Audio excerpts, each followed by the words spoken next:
ನಮಸ್ಕಾರ. ಇದು ಜಾಣ ಸುದ್ದಿ, ವಿಜ್ಞಾನ, ವಿಚಾರ ಹಾಗೂ ವಿಸ್ಮಯಗಳ ಧ್ವನಿ ಪತ್ರಿಕೆ. ದಿನದಿನವೂ ವಿಜ್ಞಾನ.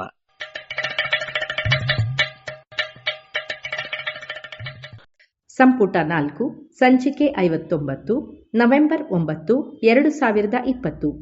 ಕಥಾ ಸಮಯ.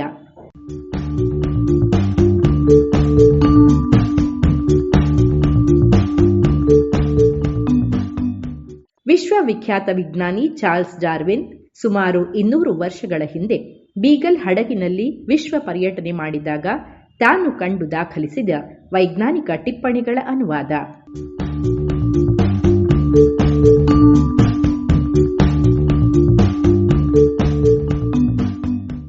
ನೆರವು ಶ್ರೀಮತಿ ನಾಗರತ್ನ ಸ್ಮಾರಕ ಅನುದಾನ.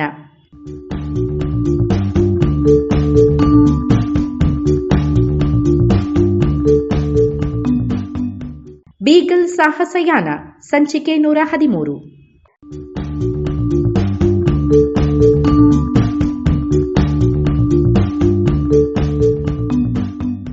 ಇಲ್ಲಿನ ಜನರು ಪ್ರಧಾನವಾಗಿ ಕಪ್ಪೆ ಚಿಪ್ಪು ಜೀವಿಗಳು ಹಾಗೂ ಆಲೂಗಡ್ಡೆಯನ್ನೇ ಸೇವಿಸುತ್ತಾರೆ. ಕೆಲವು ಋತುಗಳಲ್ಲಿ ಅವರು ಉಬ್ಬರವಿಳಿದಾಗ ಸಮುದ್ರದ ನೀರನ್ನು ಅಡ್ಡಗಟ್ಟಿದ ಕೆಸರಿನ ದಿಣ್ಣೆಗಳಲ್ಲಿ ಉಳಿದುಕೊಂಡ ಮೀನುಗಳನ್ನೂ ಹಿಡಿಯುತ್ತಾರೆ. ಕೆಲವೊಮ್ಮೆ ಇವರು ಕೋಳಿ, ಕುರಿ, ಆಡು, ಹಂದಿ, ಕುದುರೆ ಮತ್ತು ಹಸುಗಳನ್ನೂ ಸಾಕುವುದುಂಟು. ನಾನು ಹೇಳಿರುವ ಅನುಕ್ರಮದಲ್ಲಿಯೇ ಈ ಪ್ರಾಣಿಗಳ ಸಂಖ್ಯೆ ಇದೆ. ಈ ಜನರಷ್ಟು ವಿನೀತ ಹಾಗೂ ಸಹಕಾರಿ ಗುಣವನ್ನು ನಾನು ಎಲ್ಲಿಯೂ ಕಂಡಿಲ್ಲ. ತಾವು ಈ ಬಡ ದೇಶದ ಮೂಲ ನಿವಾಸಿಗಳೆಂದು ಸ್ಪೇನಿಯರಲ್ಲವೆಂದೇ ಹೇಳುತ್ತಾ ಮಾತನ್ನು ಆರಂಭಿಸಿ ತಂಬಾಕು ಹಾಗೂ ಇತರೆ ಅನುಕೂಲಗಳು ಇಲ್ಲದವರು ಎಂದು ವಿಷಾದಿಸುತ್ತಾರೆ.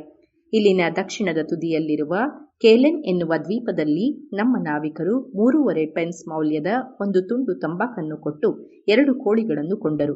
ಅದಕ್ಕೆ ಅಲ್ಲಿನ ರೆಡ್ ಇಂಡಿಯನ್ನರು ಹೇಳುವ ಹಾಗೆ ಬೆರಳುಗಳ ಮಧ್ಯೆ ಚರ್ಮವಿತ್ತು. ನೋಡಿದರೆ ಅವು ಬಾತುಕೋಳಿಗಳು. ಇದಲ್ಲದೆ 3 ಶಿಲ್ಲಿಂಗ್ ಮೌಲ್ಯದ ಕೆಲವು ಹತ್ತಿಯ ಕರವಸ್ತ್ರಗಳನ್ನು ಕೊಟ್ಟು 3 ಕುರಿಗಳನ್ನು, ಒಂದು ದೊಡ್ಡ ಈರುಳ್ಳಿಯ ಬೊಂತೆಯನ್ನೂ ಕೊಂಡರು. ರಾತ್ರಿ ಕಳ್ಳರು ಎಲ್ಲಿಯಾದರೂ ದೋಚಿದರೆ ಎನ್ನುವ ಭಯದಿಂದ ನಮ್ಮ ಹಾಯಿ ದೋಣಿಯನ್ನು ತೀರದಿಂದ ತುಸು ದೂರದಲ್ಲಿ ಲಂಗರು ಹಾಕಿಸಿದ್ದೆವು. ನಮ್ಮ ಮಾರ್ಗದರ್ಶಿ ಮಿಸ್ಟರ್ ಡೌಗ್ಲಾಸ್ ನಾವು ಕಾಡ್ತೂಸು ತುಂಬಿದ ಬಂದೂಕು ಹಿಡಿದು ಕಾವಲು ಕಾಯುತ್ತೇವೆಂದು, ಕತ್ತಲಲ್ಲಿ ಯಾರಾದರೂ ಸುಳಿದಾಡಿದರೆ ಅವರ ಮೇಲೆ ಗುಂಡು ಹಾರಿಸುತ್ತೇವೆಂದೂ ಹೇಳಿದ್ದ. ಸ್ಪೇನಿಷ್ ಭಾಷೆಯನ್ನು ಸರಿಯಾಗಿ ಅರ್ಥ ಮಾಡಿಕೊಳ್ಳದ ಆ ಪೇದೆ ಇದಕ್ಕೆ ಒಪ್ಪಿ ಯಾರೂ ಮನೆ ಬಿಟ್ಟು ಹೊರ ಅಡ್ಡಾಡದಂತೆ ತಾನು ನೋಡಿಕೊಳ್ಳುತ್ತೇನೆ ಎಂದ. ಮುಂದಿನ 4 ದಿನಗಳೂ ನಾವು ದಕ್ಷಿಣ ದಿಕ್ಕನ್ನೇ ಹಿಡಿದು ಸಾಗಿದೆವು. ಅಲ್ಲಿನ ಪ್ರದೇಶಗಳ ಸ್ವರೂಪದಲ್ಲೇನೂ ಬದಲಾವಣೆ ಕಾಣಲಿಲ್ಲ. ಆದರೆ ಜನವಸತಿ ಮಾತ್ರ ಕಡಿಮೆಯಿತ್ತು. ಟಾಂಕ್ವಿ ಎನ್ನುವ ದೊಡ್ಡ ದ್ವೀಪದಲ್ಲಿ ಒಂದಿಷ್ಟು ಬರಿದಾದ ನೆಲವಿರಲಿಲ್ಲ. ಎಲ್ಲೆಡೆಯೂ ಮರಗಳ ರೆಂಬೆಗಳು ಚಾಚಿಕೊಂಡಿದ್ದವು. ತೀರದಲ್ಲಿ ಸಮುದ್ರದ ಮೇಲೂ ಅವು ಚಾಚಿಕೊಂಡಿದ್ದುವು. ಒಂದು ದಿನ ನಾನು ಅಲ್ಲಿನ ಸುಣ್ಣದ ಶಿಲೆಗಳ ಕಡಿದಾದ ಗೋಡೆಗಳ ಮೇಲೆ ಕೆಲವು ಪಂಕೆ ಗಿಡಗಳು ಬೆಳೆದಿದ್ದನ್ನು ಕಂಡೆ. ಗುನ್ನೇರಾ ಸ್ಕಾಬ್ರಾ ಎನ್ನುವ ಇವು ರುಬಾರ್ಡ್ ಗಿಡವನ್ನು ಹೋಲುತ್ತವೆ, ಆದರೆ ಗಾತ್ರದಲ್ಲಿ ದೈತ್ಯವಾಗಿವೆ. ತುಸು ಹುಳಿಯಾಗಿರುವ ಎಲೆ ತೊಟ್ಟನ್ನು ಇಲ್ಲಿನ ನಿವಾಸಿಗಳು ತಿನ್ನುತ್ತಾರೆ. ಬೇರನ್ನು ಅರೆದು ಚರ್ಮವನ್ನು ಹದ ಮಾಡಲು ಹಾಗೂ ಗಾಢ ಕಪ್ಪು ಬಣ್ಣವೊಂದನ್ನು ತಯಾರಿಸಲು ಬಳಸುತ್ತಾರೆ. ಇದರ ಎಲೆಗಳು ಹೆಚ್ಚು ಕಡಿಮೆ ವೃತ್ತಾಕಾರವಾಗಿದ್ದು ಅಂಚಿನಲ್ಲಿ ಕಚ್ಚುಗಳಿರುತ್ತದೆ. ನಾನು ಒಂದು ಎಲೆಯನ್ನು ಅಳೆದೆ. ಅದರ ವ್ಯಾಸ 8 ಅಡಿ ಇತ್ತು. ಅಂದರೆ ಏನಿಲ್ಲವೆಂದರೂ 24 ಅಡಿ ಸುತ್ತಳತೆ ಇದ್ದಿರಬೇಕು. ಇದರ ಕಾಂಡ 1 ಗಜಕ್ಕಿಂತಲೂ ಎತ್ತರವಾಗಿರುತ್ತದೆ. ಪ್ರತಿ ಗಿಡವೂ ಏನಿಲ್ಲವೆಂದರೂ ಇಂತಹ 4-5 ದೊಡ್ಡ ಎಲೆಗಳನ್ನು ಚಾಚಿಕೊಂಡಿರುತ್ತದೆ. ನೋಡಲು ಬಲು ವಿಶೇಷವೆನಿಸುತ್ತದೆ. ಡಿಸೆಂಬರ್ 6 ನಾವು ಕೇಲೆನ್ ಮುಟ್ಟಿದೆವು. ಇದನ್ನು ಕ್ರಿಸ್ತ ಧರ್ಮದ ಕೊನೆಯ ತಾಣ ಎನ್ನುತ್ತಾರೆ. ಬೆಳಗ್ಗೆ ನಾವು ಲೈಲೆಕ್ ಪಟ್ಟಣದ ಉತ್ತರ ತುದಿಯಲ್ಲಿದ್ದ ಒಂದು ಮನೆಯಲ್ಲಿ ಕೆಲವು ನಿಮಿಷ ತಂಗಿದೆವು.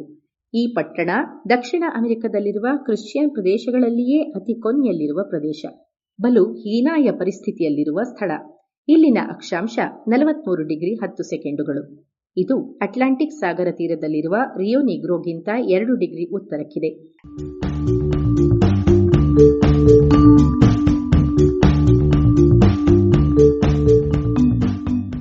ಇಲ್ಲಿನ ಕ್ರಿಶ್ಚಿಯನ್ನರು ಬಲು ಬಡವರು ಹಾಗೂ ತಮ್ಮ ಗೋಳನ್ನು ಹೇಳಿಕೊಂಡು ತಂಬಾಕನ್ನು ಬೇಡಿದರು. ನಾನು ಇಲ್ಲಿಗೆ ಬರುವ ಮೊದಲು ಭೇಟಿಯಾಗಿದ್ದ ಒಬ್ಬ ಇವರ ಬಡತನಕ್ಕೆ ಸಾಕ್ಷಿ. ಈತ ತಾನು ಕಡಕೊಟ್ಟಿದ್ದ ಒಂದು ಪುಟ್ಟ ಕೊಡಲಿ ಹಾಗೂ ಸ್ವಲ್ಪ ಮೀನನ್ನು ಮರುಪಡೆಯಲು 3.5 ದಿನಗಳ ಕಾಲ್ನಡಿಗೆಯಲ್ಲಿ ಬಂದಿದ್ದ. ಮರಳಲ್ಲೂ ಆತ ಅಷ್ಟೇ ನಡೆಯಬೇಕಿತ್ತು. ಕಡಕೊಟ್ಟ ಒಂದು ಪುಟ್ಟ ವಸ್ತುವನ್ನು ಮರುಪಡೆಯುವುದೇ ಇಷ್ಟು ಕಷ್ಟವಾಗಿದ್ದರೆ ಒಂದು ವಸ್ತುವನ್ನು ಕೊಳ್ಳುವುದು ಎಷ್ಟು ಕಷ್ಟವಿರಬೇಕು. ಸಂಜೆಯ ಹೊತ್ತಿಗೆ ನಾವು ಸ್ಯಾನ್ ಪೆಡ್ರೋ ದ್ವೀಪವನ್ನು ತಲುಪಿದೆವು. ಅಲ್ಲಿ ಬೀಗಲ್ ಲಂಗರು ಹಾಕಿತ್ತು. ಇಬ್ಬರು ನಾವಿಕ ಅಧಿಕಾರಿಗಳು ಕೋನಗಳನ್ನು ಅಳೆಯಲೆಂದು ಥಿಯೋಡೋಲೈಟ್ ಸಾಧನವನ್ನು ಹಿಡಿದು ಎರಡು ಬದಿಯಿಂದ ಸಾಗಿ ತೀರವನ್ನು ತಲುಪಿದರು. ಕ್ಯಾನಿಸ್ ಫಲ್ಪೀಪೆಸ್ ಎನ್ನುವ ಈ ದ್ವೀಪದಲ್ಲಿಯಷ್ಟೇ ಕಾಣುವ ಬಲು ಅಪರೂಪಕ್ಕೆ ಕಾಣಸಿಗುವ ನರಿಯೊಂದು ಅಲ್ಲಿನ ಬಂಡೆಗಳ ಮೇಲೆ ಕುಳಿತಿತ್ತು. ಇದು ಹೊಸ ಪ್ರಭೇದದ ನರಿ. ಆ ಅಧಿಕಾರಿಗಳ ಕೆಲಸವನ್ನು ಗಮನಿಸುವುದರಲ್ಲಿ ಅದು ಎಷ್ಟು ಮಗ್ನವಾಗಿ ಬಿಟ್ಟಿತ್ತೆಂದರೆ ನಾನು ಮೆಲ್ಲಗೆ ಅದರ ಹಿಂದಿನಿಂದ ಹೋಗಿ ತಲೆಗೆ ಸುತ್ತಿಗೆಯಿಂದ ಕುಟ್ಟಿಬಿಟ್ಟೆ. ಈ ನರಿ ಬಹಳ ಕುತೂಹಲಿ ಅಥವಾ ವೈಜ್ಞಾನಿಕ ಎನ್ನಬೇಕೇನೋ. ಆದರೆ ಅದರ ಇತರೆ ಬಂಧುಗಳಷ್ಟು ಬುದ್ಧಿವಂತವಲ್ಲ. ಅದಕ್ಕೆ ಪಾಪ ಈಗ ಅದು ಪ್ರಾಣಿ ವಿಜ್ಞಾನ ಸಂಘದ ವಸ್ತು ಸಂಗ್ರಹಾಲಯದಲ್ಲಿ ಪ್ರದರ್ಶನಕ್ಕಿದೆ. ಈ ಬಂದರಿನಲ್ಲಿ ನಾವು 3 ದಿನ ಕಳೆದೆವು. ಅವುಗಳಲ್ಲಿ ಒಂದು ದಿನ ಕ್ಯಾಪ್ಟನ್ ಫಿಟ್ಸ್ ರಾಯ್ ಒಂದು ತಂಡ ಕಟ್ಟಿಕೊಂಡು ಸ್ಯಾನ್ ಪೆಡ್ರೋ ಪರ್ವತವನ್ನು ಹತ್ತಲು ಪ್ರಯತ್ನಿಸಿದ್ದ. ಇಲ್ಲಿನ ಕಾಡುಗಳ ನೋಟ ಇದೇ ದ್ವೀಪದ ಉತ್ತರ ಭಾಗದಲ್ಲಿರುವುದಕ್ಕಿಂತಲೂ ಭಿನ್ನವಾಗಿದೆ. ಕಲ್ಲುಗಳು ಕೂಡ ಕಾಗೆ ಬಂಗಾರದ ಶಿಲೆಗಳಿಂದ ಆಗಿದ್ದುವು. ಸಮುದ್ರ ತೀರ ಎಂಬುದು ಇರಲೇ ಇಲ್ಲ. ಏಕೆಂದರೆ ಸಮುದ್ರದ ನೀರು ಈ ಎತ್ತರದ ಕೋಡುಗಲ್ಲುಗಳ ಬುಡವನ್ನು ಮುಟ್ಟುತ್ತಿತ್ತು. ನೀರು ಅಂಚಿನಿಂದ ನೇರವಾಗಿ ಕೆಳಗೆ ಇತ್ತು. ಹೀಗಾಗಿ ಇದು ನೋಡಲು ಟೇರಾ ಡೆಲ್ ಫ್ಯೂಗೋದಂತಿತ್ತೇ ಹೊರತು ಚಿಲೋದಂತಲ್ಲ. ಬೆಟ್ಟ ಹತ್ತಲು ನಾವು ವಿಫಲ ಪ್ರಯತ್ನ ನಡೆಸಿದೆವು. ಇಲ್ಲಿನ ಕಾಡು ಒಳನುಸುಳಲಾಗದಷ್ಟು ದಟ್ಟವಾಗಿತ್ತು. ಇದನ್ನು ನೋಡಿಲ್ಲದ ಯಾವನಿಗೂ ಉರುಳಿ ಬಿದ್ದ ಹಾಗೂ ಕೊಳೆಯುವ ಮರದ ದಿಮ್ಮಿಗಳು ಹೇಗೆ ಗೋಜಲುಗಟ್ಟಬಹುದು ಎಂಬುದರ ಅರಿವು ಇರಲಿಕ್ಕಿಲ್ಲ. ಒಮ್ಮೊಮ್ಮೆ 10-15 ನಿಮಿಷಗಳವರೆಗೆ ನಮ್ಮ ಕಾಲು ನೆಲವನ್ನೇ ಮುಟ್ಟುತ್ತಿರಲಿಲ್ಲ. ಬಹುತೇಕ ಸಮಯ ನಾವು ನೆಲದಿಂದ 10-15 ಅಡಿ ಎತ್ತರದಲ್ಲಿಯೇ ನಡೆಯುತ್ತಿದ್ದೆವು. ಹೀಗಾಗಿ ನಮ್ಮ ನಾವಿಕರು ಆಗಾಗ್ಗೆ ಎಚ್ಚರಿಕೆ ನೀಡುತ್ತಿದ್ದರು. ಕೆಲವೊಮ್ಮೆ ನಾವು ಒಬ್ಬರಾದ ಮೇಲೆ ಒಬ್ಬರು ಕೊಳೆತ ಮರದ ದಿಮ್ಮಿಗಳ ಕೆಳಗೆ ಅಂಬೆಗಾಲಿಕ್ಕುತ್ತಾ ಸಾಗಿದ್ದೆವು. ಬೆಟ್ಟದ ಕೆಳಭಾಗದಲ್ಲಿ ವಿಂಟರ್ಸ್ ಪಾರ್ಕ್ನಂತಹ ದೊಡ್ಡ ಮರಗಳಿದ್ದುವು. ಸಸಾಫ್ರಾದಂತಹ ಕೆಲವು ಸುಗಂಧ ಸಸ್ಯಗಳು ಹಾಗೂ ನನಗೆ ಹೆಸರೇ ಗೊತ್ತಿಲ್ಲದ ಹಲವು ಬಳ್ಳಿಗಳು ಒಂದಕ್ಕೊಂದು ಹೆಣೆದುಕೊಂಡಿದ್ದುವು. ಇವುಗಳಿಂದ ಅಲ್ಲಲ್ಲಿ ಬಿದಿರು ಇಲ್ಲವೇ ಬೆತ್ತದ ರೆಂಬೆಗಳು ಹರಡಿಕೊಂಡಿದ್ದುವು. ಇಲ್ಲಿ ಸಿಕ್ಕ ನಾವು ಬಲೆಯಲ್ಲಿ ಸಿಲುಕಿ ಚಡಪಡಿಸುತ್ತಿದ್ದ ಮೀನಿನಂತೆ ಆಗಿದ್ದೆವು. ಬೆಟ್ಟದ ಮೇಲ್ಭಾಗದಲ್ಲಿ ದೊಡ್ಡ ಮರಗಳ ಬದಲಿಗೆ ಪೊದೆಗಳಿದ್ದುವು. ಅಲ್ಲಲ್ಲಿ 1-2 ಕೆಂಪು ದೇವದಾರು ಅಥವಾ ಪೀತದಾರು ಮರಗಳನ್ನು ನೋಡಬಹುದಿತ್ತು. ಸುಮಾರು 1000 ಅಡಿಗಳಷ್ಟು ಎತ್ತರದಲ್ಲಿ ನಮ್ಮ ಹಳೆಯ ಮಿತ್ರ ಬೀಟ್ ಮರವನ್ನು ಕಂಡು ಖುಷಿಯಾಗಿತ್ತು. ಆದರೆ ಈ ಬೀಟ್ ಮರಗಳು ಬಲು ಕೃಶವಾಗಿದ್ದುವು.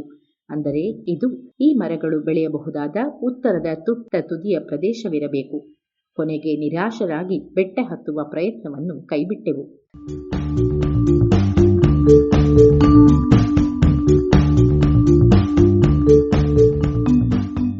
ಡಿಸೆಂಬರ್ 10 ಹಾಯಿ ದೋಣಿ ಹಾಗೂ ಹುಟ್ಟು ದೋಣಿಗಳು ಮಿಸ್ಟರ್ ಸಲಿವಾನನ ನೇತೃತ್ವದಲ್ಲಿ ನಮ್ಮ ಸರ್ವೆಯನ್ನು ಮುಂದುವರೆಸಿದೆವು.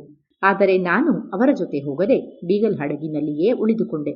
ಹಡಗು ಸ್ಯಾನ್ ಪೆಡ್ರೋದಿಂದ ದಕ್ಷಿಣ ದಿಕ್ಕಿಗೆ ಪಯಣಿಸಿತು. 13ನೆಯ ತಾರೀಖು ನಾವು ಗುವಾಟೆಕಾಸಿನ ದಕ್ಷಿಣಕ್ಕೆ ಅಥವಾ ಕೊನೋಸ್ ಭೂಶಿರದ ಸಮೀಪದಲ್ಲಿದ್ದ ಒಂದು ತೀರವನ್ನು ಮುಟ್ಟಿದೆವು.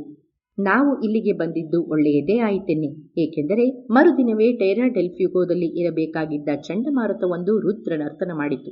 ಗಾಢ ನೀಲಿ ಬಣ್ಣದ ಆಕಾಶದಲ್ಲಿ ಬೆಳ್ಳಗಿನ ದೈತ್ಯ ಮೋಡಗಳು ಒಂದರ ಹಿಂದೊಂದು ಪೇರಿಸಿಕೊಂಡವು. ಇವುಗಳಿಗೆ ಅಡ್ಡಡ್ಡಲಾಗಿ ದಪ್ಪನೆಯ ಮಳೆಯ ತೆರೆಗಳು ಒಂದರ ಹಿಂದೊಂದು ಬಂದು ಬೀಸುತ್ತಿದ್ದುವು. ಅಲ್ಲಿದ್ದ ಹಲವು ಪರ್ವತ ಶ್ರೇಣಿಗಳು ಮಬ್ಬು ಮಸುಕಾದ ಚಿತ್ರಗಳಾಗಿದ್ದುವು. ಅಸ್ತಮಾನವಾಗುತ್ತಿದ್ದ ಸೂರ್ಯ ಕಾಡಿಗೊಂದು ವಿಚಿತ್ರವಾದ ವೈನ್ ಉರಿದಾಗ ಮೂಡುವ ಜ್ವಾಲೆಯಂತಹ ಹೊಳಪು ಮೂಡಿಸುತ್ತಿತ್ತು. ಎದ್ದೆದ್ದು ಸಿಡಿಯುತ್ತಿದ್ದ ನೊರೆ ಹನಿಗಳಿಂದಾಗಿ ನೀರು ಬೆಳ್ಳಗಾಗಿತ್ತು. ಕ್ಷಣಕಾಲ ಸುಮ್ಮನಾದ ಗಾಳಿಯು ಮರುಕ್ಷಣವೇ ಹಡಗಿನ ಕೂವೆಗಳ ನಡುವಿನಿಂದ ಸುಯ್ಯೋ ಎಂದು ಬೀಸುತ್ತಿತ್ತು. ಅದೊಂದು ಸೂತಕದ ಛಾಯೆ ಹೊತ್ತ ನೋಟ. ಮೊದಲ ಕೆಲವು ನಿಮಿಷಗಳಲ್ಲಿ ಪ್ರಖರವಾದೊಂದು ಕಾಮನ ಬಿಲ್ಲು ಮೂಡಿತ್ತು. ಇದರ ಮುಂದೆ ನೀರಿನ ನೊರೆ ಹನಿಗಳ ಪರಿಣಾಮ ನೋಡಲು ವಿಶಿಷ್ಟವಾಗಿತ್ತು. ಇವು ಸಾಮಾನ್ಯವಾಗಿ ಅರೆ ವೃತ್ತಾಕಾರವಾಗಿರಬೇಕಾದ ಕಾಮನ ಬಿಲ್ಲನ್ನು ಪೂರ್ಣ ವೃತ್ತವನ್ನಾಗಿ ಮಾಡಿದ್ದುವು. ಆ ಕೊಲ್ಲಿಯ ತಿರುವಿನಿಂದ ಹಡಗಿನ ಬುಡದವರೆಗೂ ಬಣ್ಣದ ಪಟ್ಟೆಗಳು ನೀರಿನಲ್ಲಿ ಮೂಡಿ ಮರೆಯಾಗುತ್ತಿದ್ದುವು. ಬಳೆಯಾಕಾರದ ಕಾಮನ ಬಿಲ್ಲು ಹೀಗೆ ಒಡೆದು ಚೂರು ಚೂರಾಗಿ ಪಟ್ಟಿಗಳಾಗಿ ಕಾಣುತ್ತಿತ್ತು.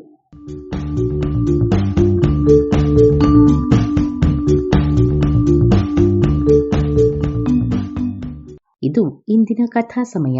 ಅನುವಾದ ಕೊಳ್ಳೇಗಾಲ ಶರ್ಮಾ. ಜಾಣ ಧ್ವನಿ ಶ್ರೀಮತಿ ಭಾರತಿ.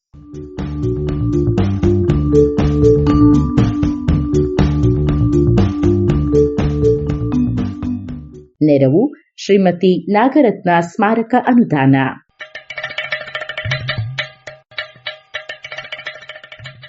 ಜಾಣ ಸುದ್ದಿಯ ಬಗ್ಗೆ ಸಲಹೆ ಸಂದೇಹಗಳು ಇದ್ದಲ್ಲಿ ನೇರವಾಗಿ 9886640328 ಈ ನಂಬರಿಗೆ ವಾಟ್ಸಪ್ ಮಾಡಿ ಇಲ್ಲವೇ ಕರೆ ಮಾಡಿ.